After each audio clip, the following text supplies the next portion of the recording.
Welcome to this candidate forum featuring the candidates who are running for the Minnesota House of Representatives 43B. Note there is not a forum for the candidates running for 43A because one of the candidates could not join us tonight, and the League does not hold forums with only one candidate. We are working to try and put something together instead. We're looking to reschedule. I'm Nancy Intermill, Chair of the Voter Services Committee of the League of Women Voters, Crystal, New Hope, East Plymouth, and Robbinsdale. The League sponsors these forums to provide the public with an opportunity to hear the candidates discuss the issues that are important to the public.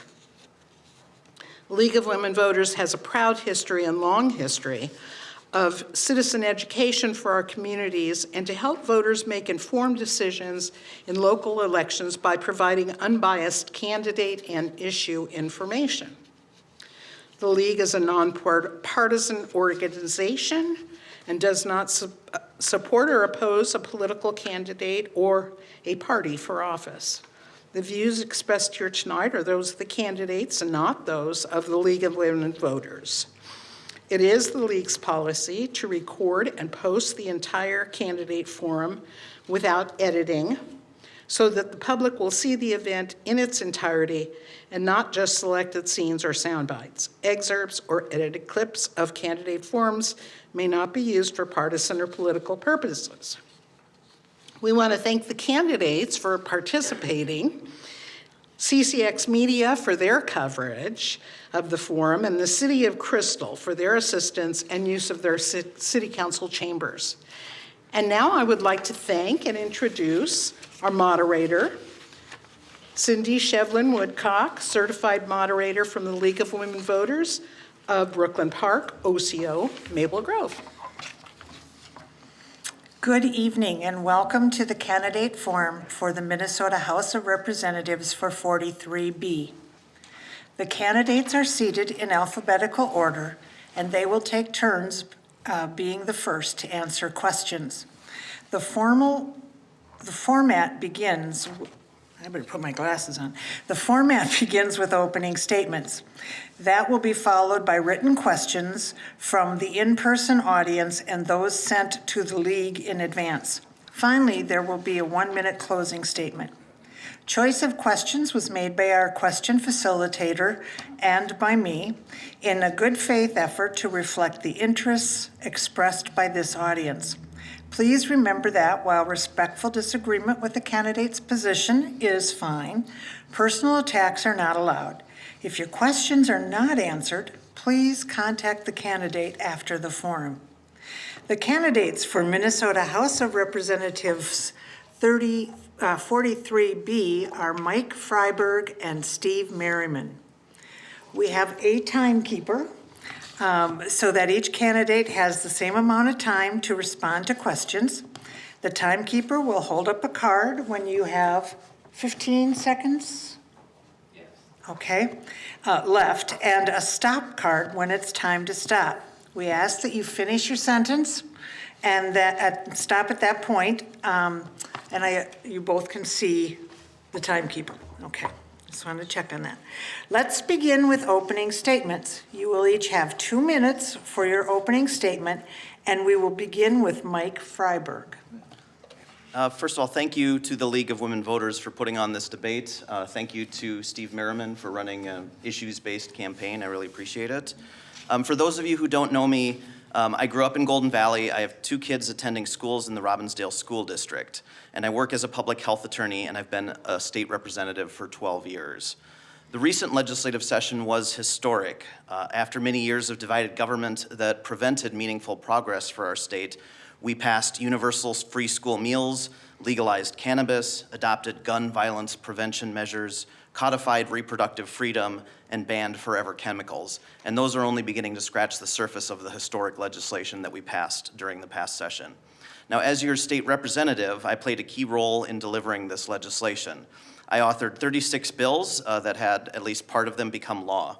These bills ranged in topics from service learning to funding a fire station in our district, to healthcare policy, to sewer infrastructure, to land surveying, to consumer fraud, to the state flag. I try to work on a variety of issues. I just find it more rewarding if you can kind of diversify the issues you work on as an elected official. I did chair the elections committee, helping to pass legislation such as automatic voter registration, pre-registration for 16 and 17-year-olds, Restore the Vote, the Minnesota Voting Rights Act, and the National Popular Vote Interstate Compact. But more needs to be done to build a state that works for everyone. We need to continue investing in our public schools. We need to fund transit that will benefit the suburbs. And we need to continue to work to protect our environment and stop the cataclysm that is climate change. So during this debate, we'll discuss issues of importance to residents of District 43B, which includes all or parts of Crystal, Golden Valley, Plymouth, and Robbinsdale.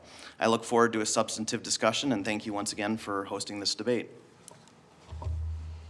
Mr. Merriman? Yes, my name is Steve Merriman, and I chose to run after reading the Sun newspaper article concerning Mike Freiberg's introduction of the assisted suicide bill in the Minnesota House.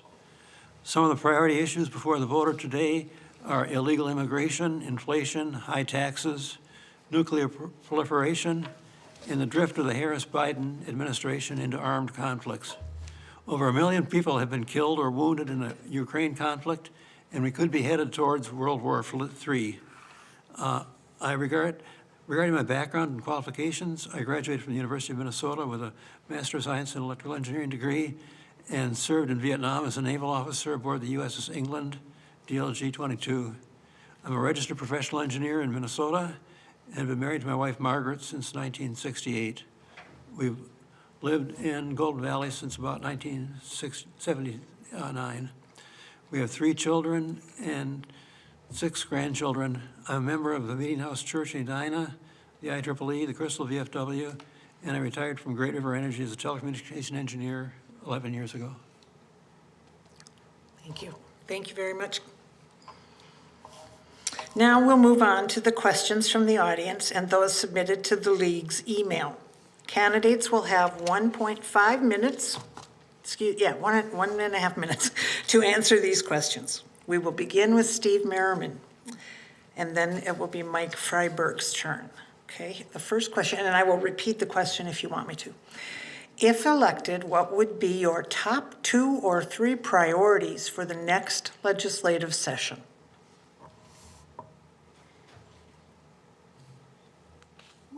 I believe my top priorities are education, the environment, and energy. Okay. All right, Mr. Freiberg? Thank you. Glad to hear Mr. Merriman also views education as one of the top issues. We made a lot of progress on that front in the past session. I mentioned free universal school meals for students. We raised the general education formula by 2% and 4% each year and indexed it to inflation. But schools are still feeling a pinch from a decade or more of underinvestment. So I think we need to do a lot more to help stabilize school funding. My kids are in the Robbinsdale School District. They get a great education. I strongly support the technology levy that's on the ballot this year and hope that passes. But as a state, I think we've underinvested in our schools for too long. So I'm hoping for more work on the school front. Second issue I'd identify is the environment. I think is a huge one. Climate change is an existential threat. We made some great steps this past session in terms of requiring electricity to be carbon-free, but there's more to do. I think that we can reduce our reliance on fossil fuels. Third issue I'd identify is transportation. The inner ring suburbs tend to get overlooked sometimes when Metro Transit is drawing out its bus routes and so forth. So I think we need to invest in a comprehensive transportation system that looks at the inner ring suburbs in particular. Thank you. Question 2 will be first addressed to Mr. Freiberg and then Mr. Merriman. What more can our state legislature do to stem the proliferation of gun violence in our communities? Thank you for the question. That's a really great question. We made some critical steps this past session. I think having a trifecta enabled us to do some things we hadn't been able to do when there was divided government. Specifically, we passed a binary trigger law. We passed universal background checks. We passed a red flag law so that people who are a danger to themselves or to others can have a process in place where there's due process and they can have their firearms removed from them. I think there's more we can do. You know, we didn't see school shootings, I think, until the federal ban on automatic weapons lapsed. So I'd be interested in looking at ways we can limit the use of automatic weapons. And one of the things we didn't pass this past session is a bill related to the safe storage of firearms. So I think that's another thing we need to look at this year, and I'm hopeful we will pass during the upcoming session. Thank you, Mr. Freiberg. Mr. Merriman, would you like me to reread the question? Please repeat the question. Yes. What more can our state legislature do to stem the proliferation of gun violence in our communities? I think, first of all, education. I think people should be educated to know the danger of weapons and know that they should not be using weapons to harm other people. I think that it's important that there's a culture of life and the people should be appreciate the life of other individuals.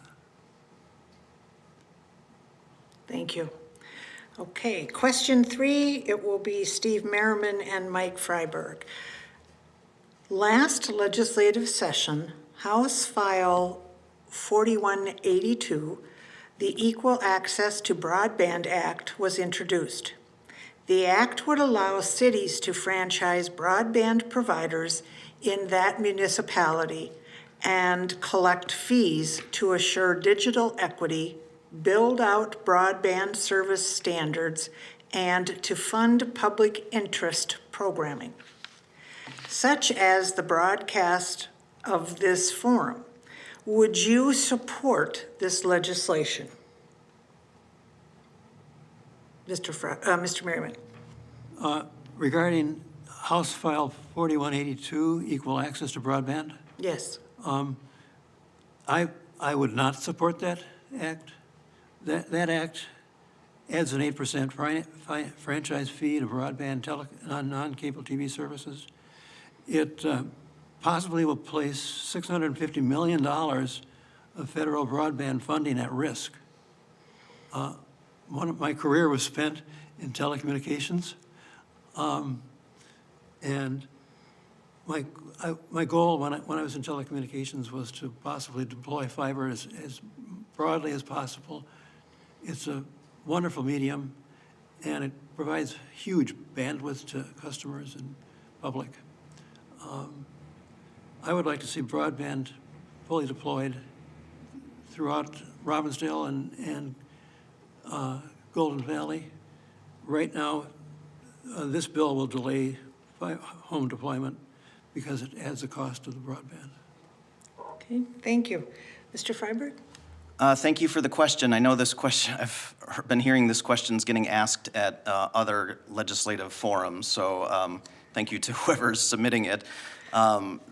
It is, I think the short answer to the question is yes. I was chief author of House File 4182, so I better be supportive of it. I think there was a lot of misinformation during the session related to the bill, kind of advocated by telecom companies and so forth, but it fills a critical need. I know the bill was supported by the League of Women Voters. I worked very closely with CCX Media and other regional cable providers on the language of the bill.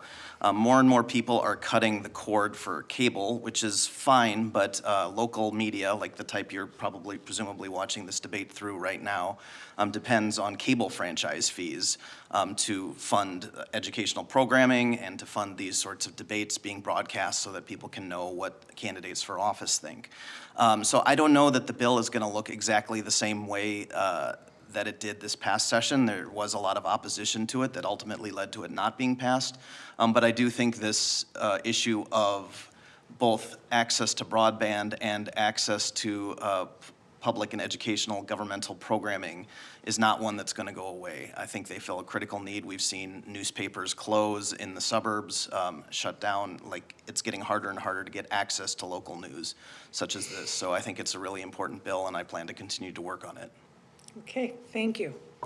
The question number 4 will be first addressed by Mr. Freiberg and then Mr. Merriman. Considering how the 2024 legislative session ended, how would you reform House rules to make the legislative process more open and transparent to the public? Thank you. That's a big question. There's a lot that can and probably should be done. One of the things that where I think the legislature really let down the public during the past session was just in our debate practices. There was extensive filibustering on bills. We spent about 8 hours, certain members spent about 8 hours talking about listing their favorite cheeseburger place at one point. So one thing I know that was discussed at the beginning of the session but ultimately not adopted was time limits on debate. I think the fact that we're able to have extended debate even when it's not really offering anything of substantive value to the public.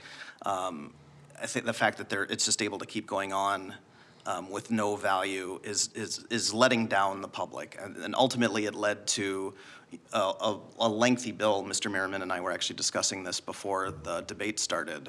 There was a lengthy bill. Now, each piece of the bill we debated extensively, but there was no end to the debate. So by the end of session, we had an obligation to govern, so everything got combined into one bill. We had debated the individual pieces of the bill, and we'd read those pieces of the bill, but ultimately that's kind of how we had to do it. So I would look at debate limits. That's how many other states do it. I think that would kind of go a long way, but I'm open to other suggestions as well. Thank you. Mr. Merriman, would you like me to reread the question? Sure. Considering how the 2024 legislative session ended, how would you reform House rules to make the legislative process more open and transparent to the public? Well, I think it would be best if only one bill was voted on at a time, and that bill was adequately discussed by the legislature. I think that if a party in power doesn't let the opposition party discuss the bill, that's not good. Okay, thank you. Question number 5, Steve Merriman and Mike Freiberg, in that order. Menthol, candy, and fruit-flavored tobacco products are attractive to kids and can lead to a lifetime of tobacco addiction and disease. Do you favor ending the sale of all flavored tobacco products that appeal to kids and contribute to health problems? I'm against products that harm our children. I don't think that's good. I think anything that we do to harm our children and is authorized by the government is not good. That includes genital mutilation of transgender people. Okay, thank you. Mr. Freiberg, would you like me to repeat it? Yes, why don't you repeat? Okay. Menthol, candy, and fruit-flavored tobacco products are attractive to kids and can lead to a lifetime of tobacco addiction and disease. Do you favor ending the sale of all flavored tobacco products that appeal to kids and contribute to health problems? Yes, I've been a co-author of the bill to ban the sale of flavored tobacco products, including menthol products. Tobacco products, the nicotine in tobacco products is specifically engineered to be as addictive as possible, particularly when people are younger and when they're kids. And the advertising that, I mean, it's, you know, we used to see Joe Camel all the time, but there's still plenty of tobacco advertising out there. If you just go to a local Speedway or Holiday gas station, you'll see it all over the point of sale. So these are products that are designed to appeal to kids. The flavors appeal to kids. it's manufactured specifically to be addictive to kids. So anything we can do to help reduce the harm caused by commercial tobacco products, I think, is a good thing. That includes banning the sale of flavored products, including menthol. The FDA at the federal level has the authority to do it, but they've had that authority for 15 years and they haven't done it. So I think it's up to states to step up and fill that public health need because the federal government has been letting us down. All right, thank you. The next question, question 6, will be Mike Freiberg and Steve Merriman.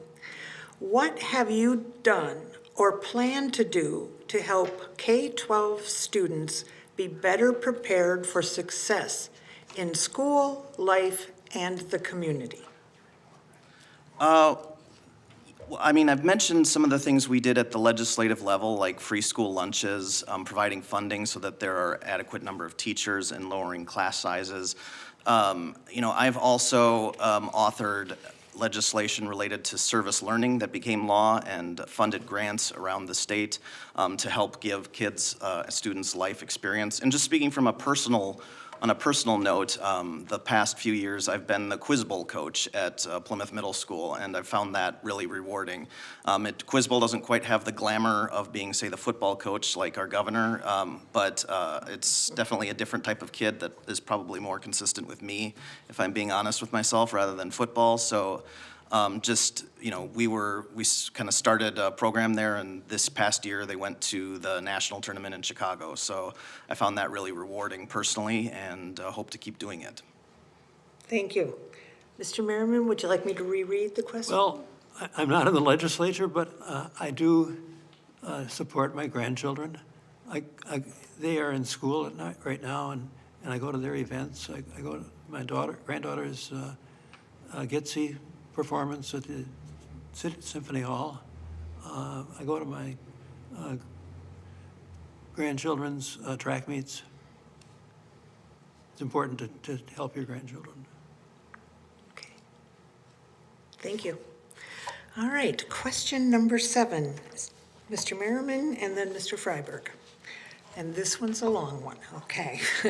Minnesota law limits the use of ranked choice voting to local governments that are charter cities that hold elections on odd-numbered years. That limits ranked choice voting to fewer than 1% of local elections in this state. Would you support legislation to allow ranked choice voting in any unit of local government that would choose to use it?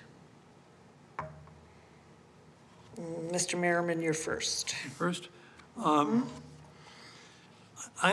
personally opposed to ranked choice voting because I feel that voting should be done by individuals, and each individual should be allowed to vote once. And I believe in the primary system where parties pick their candidates, and then the candidates that come out of the primary system are opposing each other in the general election. I do not think ranked choice voting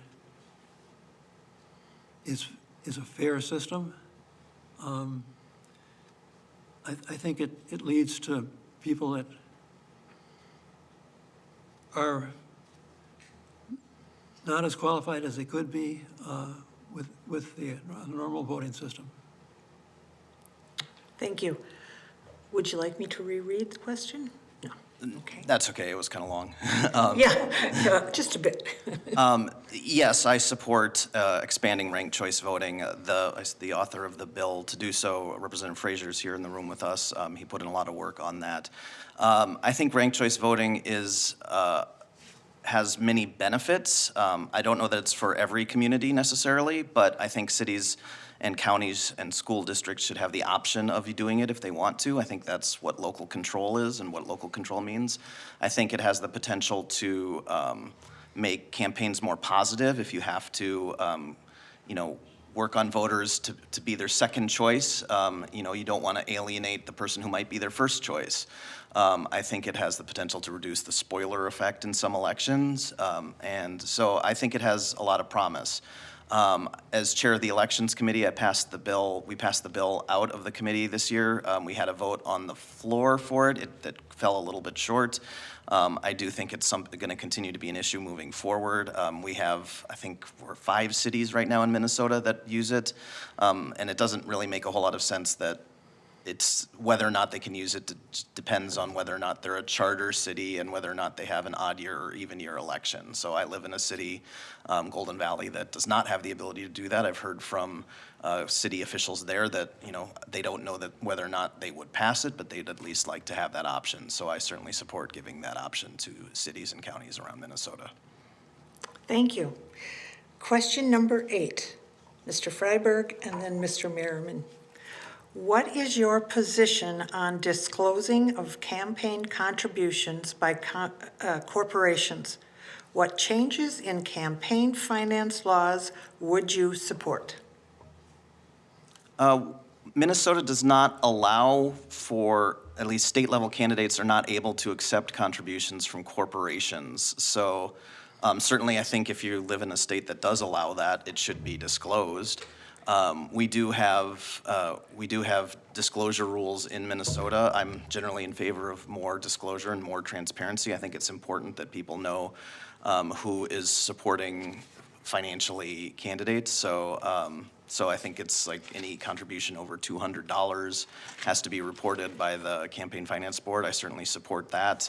I'd be open to considering lowering that threshold. I don't know when that was last looked at, but generally speaking, I think the more disclosure there is, the better. And I do think, especially since Citizens United has passed and said that money equals speech, basically, the one area that the U.S. Supreme Court has said that you can have campaign finance regulations is this area of disclosure. So as long as we can't have, according to Supreme Court precedent, limits on contribution amounts or anything like that, then I think having more disclosure is a good thing.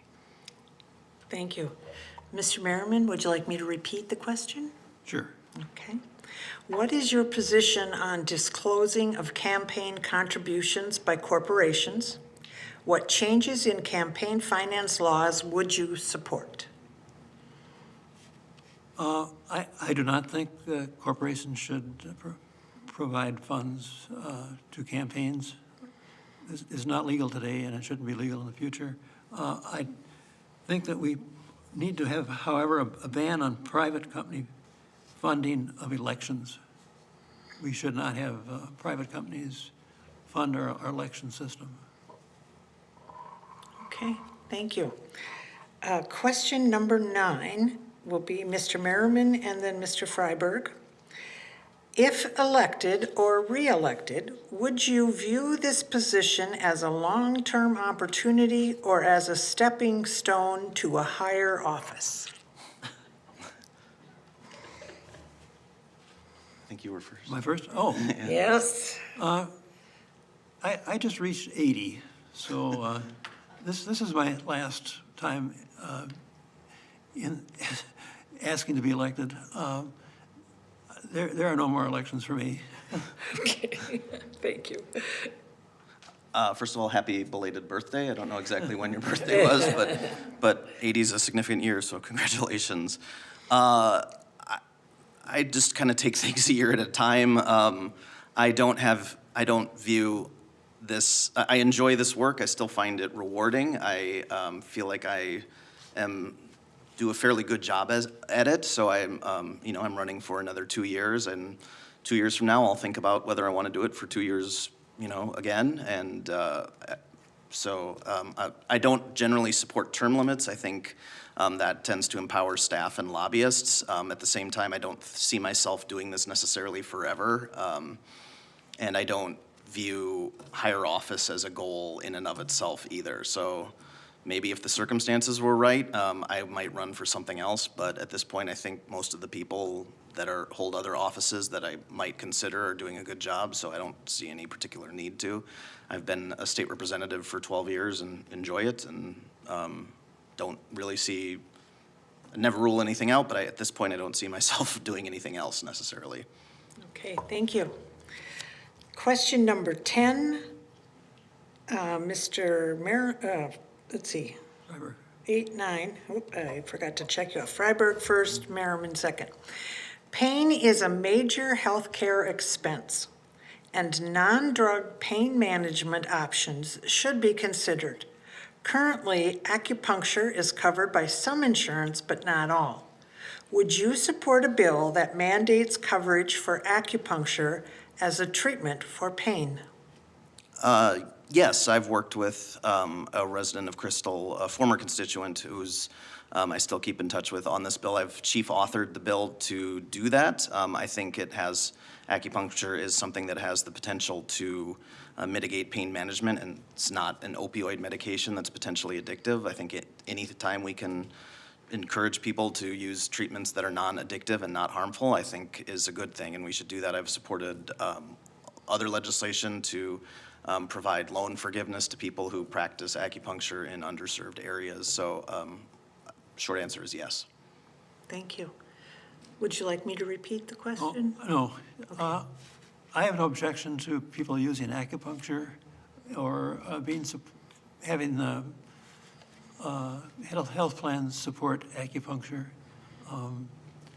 I would ask that whoever does use acupuncture, they know the advantages or disadvantages of acupuncture before they do it. Thank you.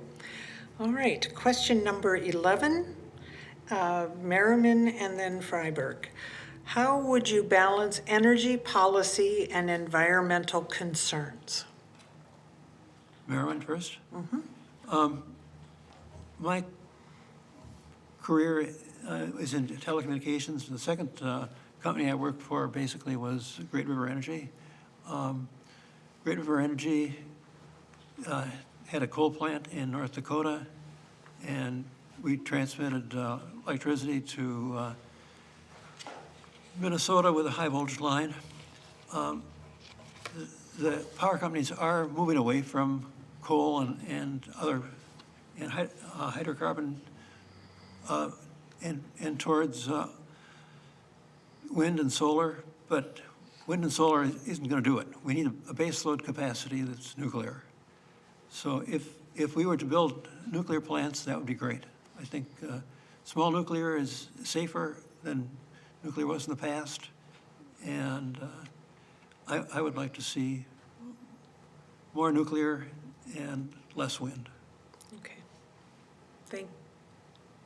Thank you. Mr. Freiberg? Could you repeat the question? Sure. How would you balance energy policy and environmental concerns? Well, Minnesota is one of the fastest warming states in the country. It's nearly 3 degrees Fahrenheit warmer than it was 100 years ago. So I do think climate change is real, and Minnesota is kind of ground zero for it. We've passed quite a few policies the past session to address this. So the goal is for electricity to be 100% carbon-free by 2040. We have a new state agency, the Minnesota Climate Innovation Finance Authority. That's a publicly accountable financing authority. It's known as a green bank in other states that will accelerate the adoption of proven clean energy technology and greenhouse gas reduction projects. We've invested $40 million in weatherization projects. So those are just some of the things we've done. Balancing the environment and energy policy. I do think we need to look at ways to further reduce the reliance on fossil fuels in the coming session. Thank you. Okay, question number 12.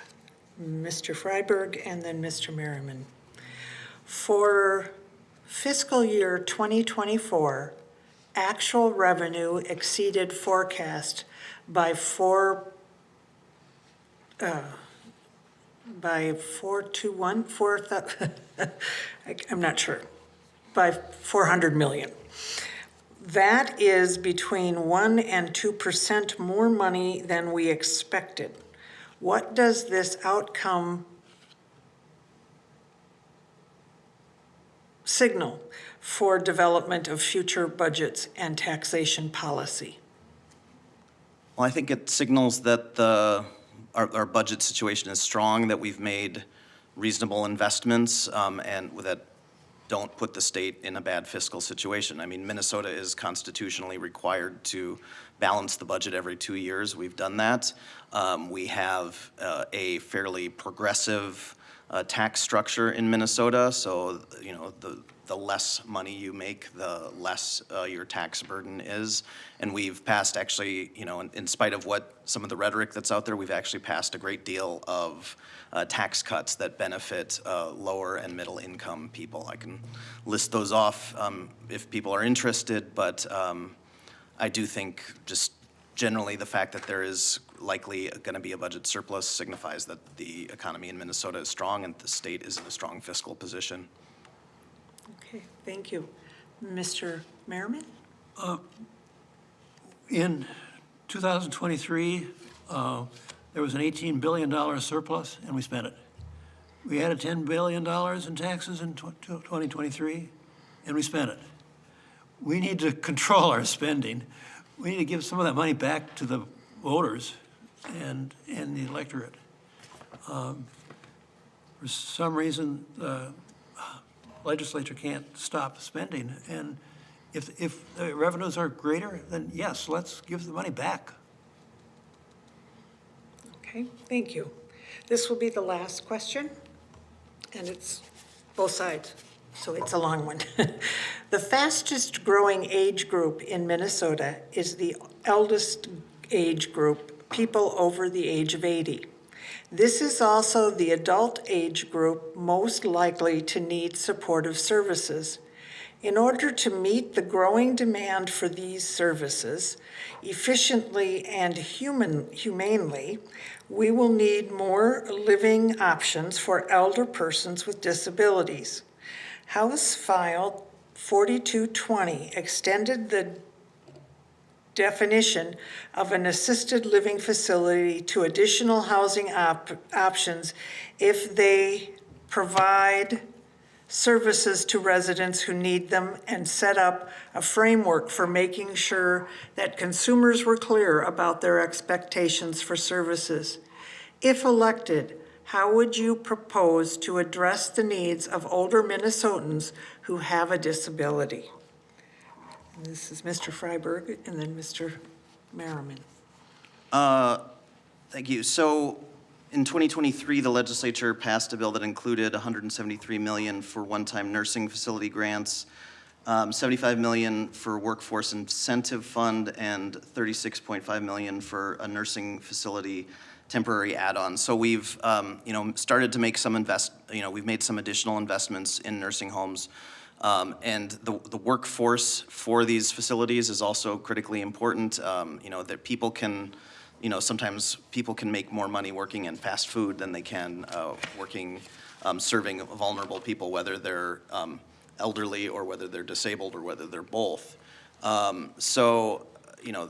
Those are, just making sure that the workers have the resources they need to be able to have a living wage, I think, is critically important.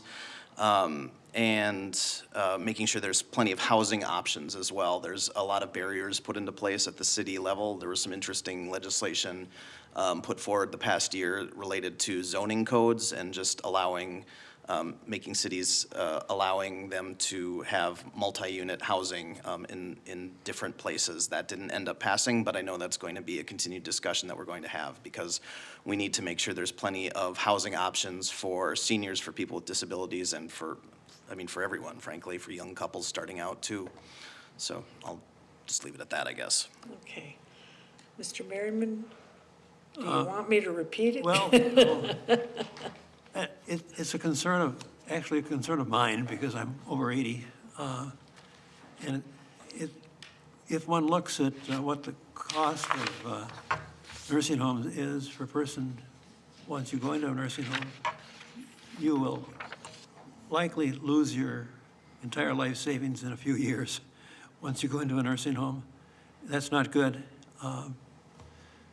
So one needs to have an alternative, and I think that what Mike is talking about is a path forward, but I don't think a socialist path where the government provides all the funding and the facilities is the way to go. A lot of it has to be support from your family. And if we do not allow children to be born, if we do not have families, we're in trouble. So we need to have children, we need to have families, and we need to have family support. Thank you. You now will each have 1 minute for your closing statement. We will start with Mr. Merriman. Well, I want to thank you for attending this forum. Please vote this November for candidates who will work hard to support you and grow the economy, stop the massive incursion of illegal immigrants along the southern border, not weaken the electric power grid, and will steer the country away from war. We do not want war. World War III would be terrible. These candidates include myself, Delia L. Equity for the U.S. House, Bryce White for Senate, Donald Trump and J.D. Vance for President, Vice President. All right. Thank you. Mr. Freiberg? Thank you once again to the League of Women Voters for hosting this debate and focusing it on the issues before us at the state level. I definitely learned a lot. I was interested in hearing your granddaughters in Gitsy's. That's the Greater Twin Cities Youth Symphony. My daughter's in that too. Maybe we could carpool to one of the concerts sometime, Steve. It's been an honor to be your state representative, to serve as your state representative, and I hope you'll elect me to serve another 2 years. The debate showed there are clear differences between my opponent and myself. I hope I've made the case for my reelection. If you'd like more information, you can visit my website, www.mikefreiberg.com. You can email me at freiberg@gmail.com. That's Freiberg. I'd be glad to hear from you anytime. So thank you once again for this debate, and I hope everyone has a great night. Thank you very much. I would like to remind everyone again that the views expressed in this forum are those of the candidates and not those of the League of Women Voters. Let's give these candidates a round of applause for stepping up and running for office.